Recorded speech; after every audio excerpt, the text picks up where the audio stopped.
The difference between a successful and failing design business is rarely actual graphic design skills. As people who have helped hundreds of designers scale from freelance chaos to 5-figure per month design businesses, we can tell you the difference is not talent, it's strategy and sales. And I've been there myself. I watched other designers book $5,000 plus projects while I was charging pennies for my design work when I first started out. But then I discovered the same business strategies that we're sharing with you in today's video. Now, I don't want to sound crazy, but the information you're about to watch in this video has the ability to transform your business. There's going to be an incredible amount of free value in this video. So make sure to remove any distractions, focus on the information, and don't forget to take notes. Let's get into it. If your absolute dream client landed on your Instagram right now, would they know within 3 seconds why you're the designer to them and why they should pick you over others? The number one reason most designers aren't booking high-ticket clients is because a lack of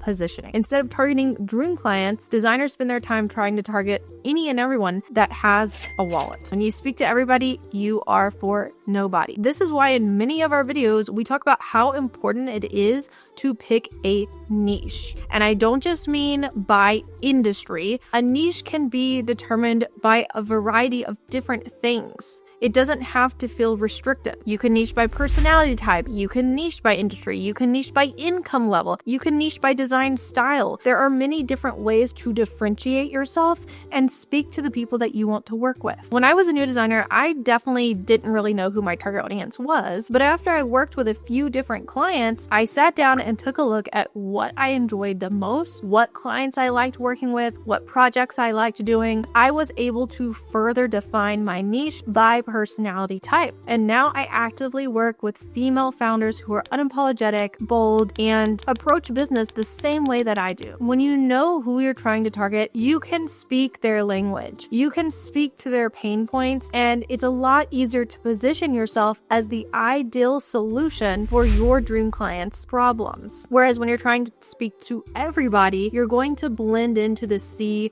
of designers. Stop charging by the hour. Hourly rates actually punish you for working faster, and it takes your focus away from the value that you're providing for the client. Instead of thinking about all the hours you're going to be putting into the project, start thinking about the results your work is going to create. A website isn't just a pretty billboard for their business, it actually generates sales. It's a revenue generating asset. And if the client converts a minimum of 5 extra clients at $300 a month, that's $18K per year in additional revenue. So why are you charging $500 for that website design? Take it from me as someone who used to want to stop doing that. You're not selling your time, you're selling the transformation. You're a strategic partner for this business owner. Charge based on value, not time. Ditch the excuses. Most designers believe that if they just do this one thing, they're going to magically be successful overnight. And that's just not reality. We've heard, well, if I just had 10K followers, I'd be booked and busy. And I want to debunk that right now by showing you Veronica, who has booked 2 5K clients with this many followers. I want to show you Emma, who recently had her first $8,000 month with this many followers. And we have a ton of other students that got results like this without having a big following. It's not about how many followers you have on the internet. It's all about, again, your positioning. We've also heard, well, if I didn't live in the middle of nowhere, I'd have more opportunities. I live in the middle of nowhere. I have pet chickens. I'm surrounded by fields. I'm living the country life and still actively book $10,000 plus design clients using the power of the internet. And I also put in the effort to drive 30 minutes to a networking event in a nearby town. So don't use the fact that you don't live in a populated city as an excuse. When you're stepping into something new, like marketing your business on social media or showing up online, you're going to feel uncomfortable. It's going to feel unfamiliar. But if you are struggling to book clients and you live in the middle of nowhere like me, I highly encourage you to put in the effort to grow your social media, because it gives you a really cool opportunity to connect with clients from all over the world who have the budget for your services and are probably the exact types of people you want to work with. Most of my clients don't even live in the same state as me. The only way to get clarity is through action. So start putting yourself out there, put your work out there, and start making content before you feel totally ready. And nowadays, there are so many resources available to help solve a lot of the problems you might encounter as a designer. For example, our free 6-figure design community is linked below, where we share all sorts of design business resources with our community. It even includes a free pricing guide. I hate to break it to you, but your portfolio isn't what gets you clients. While portfolios are still important, your work doesn't just speak for itself. Your portfolio shows your output, but your brand shows your value. I want to see case studies over pretty pictures. I want to know your thought process behind the brand you created. I want to know the way you think, the way you strategize, and why you made the decisions that you do. I want to know that tiny detail that you pulled out of the client's story that made it into the tagline. When you're creating your client studies, I want to see you walk your audience through the why behind your work. Building trust with prospects is the key to closing these deals. And how do you build trust? You tell them what you know.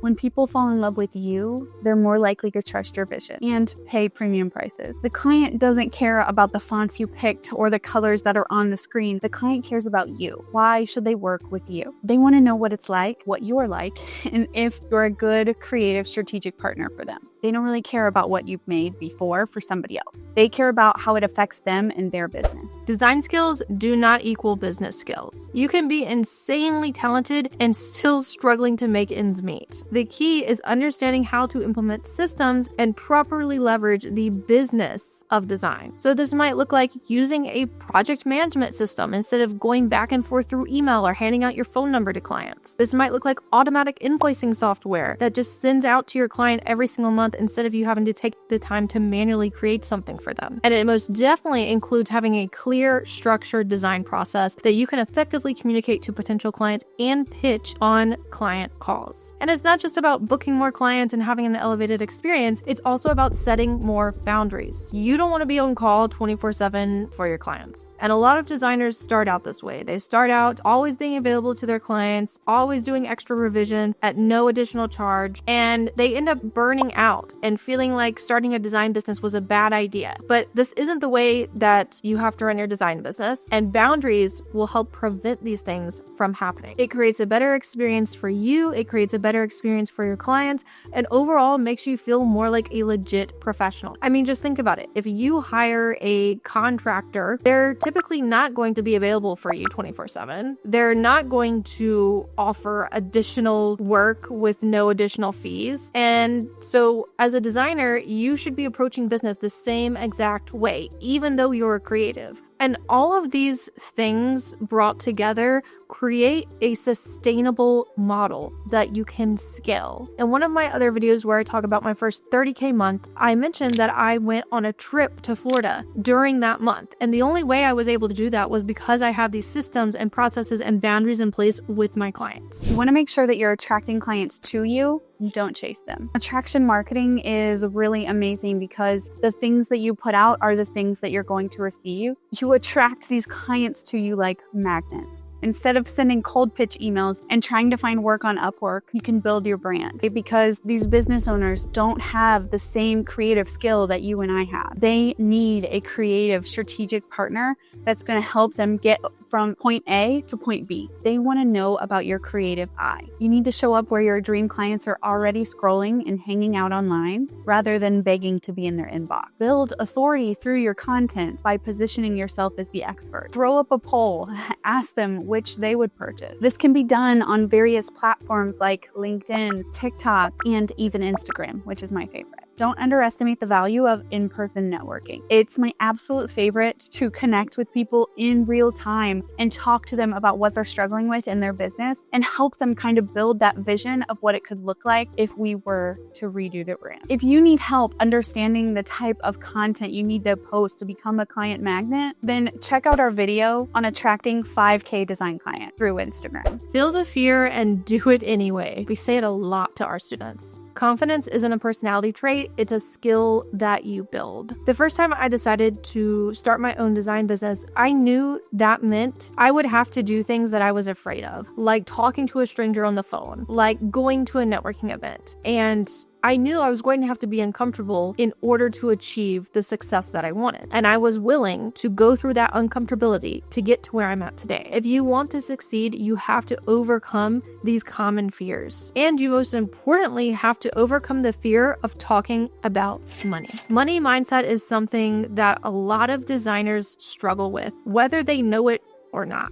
Many of them avoid the topic of pricing, they avoid talking numbers on client calls, and they oftentimes undercharge out of fear or out of emotional discounting. This is why it's so important to get comfortable talking about money, talking about revenue, and recognize that you are here to help your clients make more money. It's not a bad thing to talk about it, and in fact, you should be talking about it. And to sum up this whole thing, nobody has it all figured out. I don't have it all figured out. No one has it all figured out. No matter how awesome their social media feed looks, no matter what type of clients they're working with, nobody knows it all. And we're all learning each and every day. It's okay to put your work out there when you don't feel like it's perfect. It's okay to post a social media video that flops. It's okay to go to a networking event and feel awkward and not get any referrals from it. You just get back up and do it again, and you try it again, and you keep on doing it over and over and over until these things stop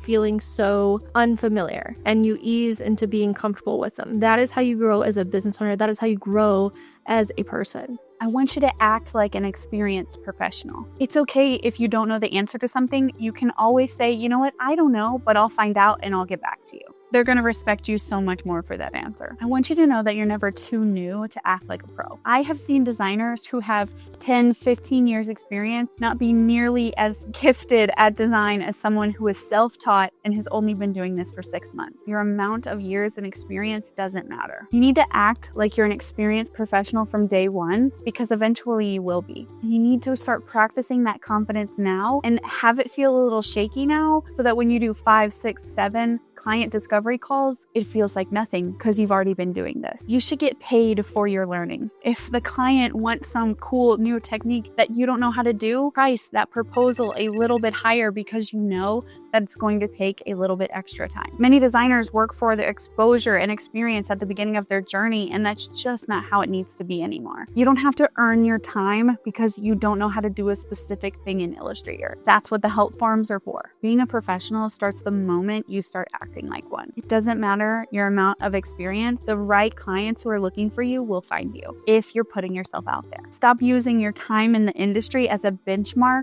for your pricing. Charge based on the value that you bring to the project and not your worth as a person, because that's far too valuable. As we mentioned at the start, these strategies have the power to not only transform your business, but your life. And I don't say that lightly. We have literally had our own students tell us that our program transformed their lives. Because when you set better boundaries, when you have systems in place, when you have processes in place, when you're not afraid to talk about money, your entire life is impacted beyond just the business side. These are the same strategies that we teach and encourage inside of our signature program, Design Biz Academy University. And we've had a lot of designers join our program who were struggling to book clients, they were struggling to charge more, and by following our signature DBA framework, they were able to transform their design business and start attracting high-ticket clients. Just look at some of these testimonials. We even have full interview case studies with some of these students on our YouTube channel, so you can go watch them and hear their full transformation. Our next cohort of Design Biz Academy kicks off this fall, and by signing up for the waitlist, you can secure a $500 discount for semester 11. This discount won't last much longer. It includes over 20 lessons, an in-depth marketing strategy on how to attract high-ticket design clients consistently,